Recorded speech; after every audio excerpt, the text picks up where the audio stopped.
Well, I think if there's one issue that's really helped to produce mass incarceration, it's been sentencing policy. Basically, since the 1970s, there have been a variety of sentencing policy and practice decisions that have been made to specifically send more people to prison and keep them there for longer periods of time. We're spending a lot of time right now trying to think about programs that people caught up in the prison system need, or ways of reducing surveillance of people who are caught up in the system, ways of providing jobs for people who are released from prison, and that kind of thing. And those are all important things to do, but here's the magic idea, that if we had the sentencing laws in place that were in place in 1980 today, within a few years we'd have the prison population of 1980.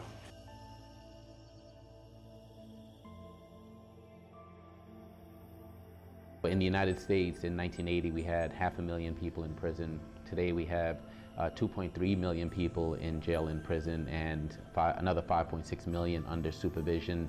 And our criminal justice system, as it is, our prisons, half the people there are there for nonviolent crimes, and the majority of them drug crimes. We need to relook at our sentencing laws, particularly as they relate to low-level drug offenses, and also things like indexing property offense thresholds for inflation.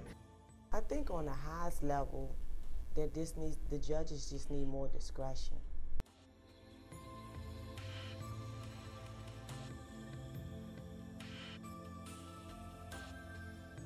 I think that those type of blanket policies is what hurts the system and hurts society the most, because it doesn't give the judges an opportunity to look at these individuals and these cases as, separate cases, because no two cases are the same.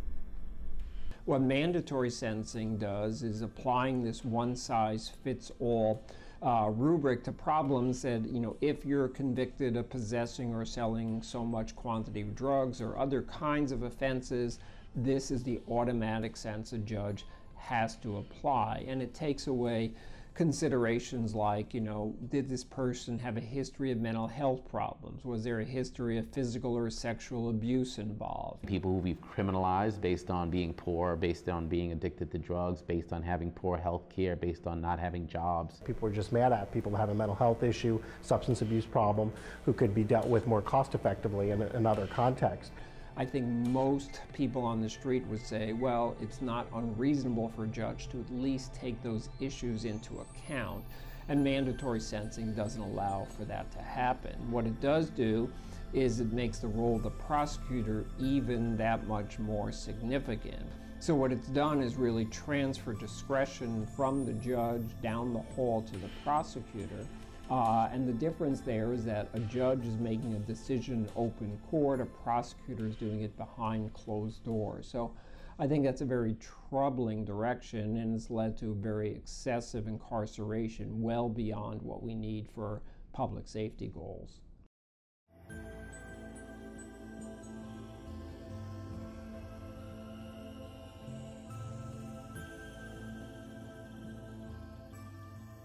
I think the main cause has just been a kind of addiction to punishment. People are fearful of crime, so they're willing to kind of overreact or be susceptible to fears that perhaps politicians would fan for the purpose of getting reelected. And so what has happened now is, over the last 40 years, we have this natural constituency of lobbyists in DC pushing for increased tough penalties for people who get involved in the criminal justice system. So we do need to change the political climate, but once we do that, the goal basically needs to be, how do we change sentencing policies, whether it's mandatory sentencing, 3 strikes and you're out, restrictions on parole and good time release, and the like.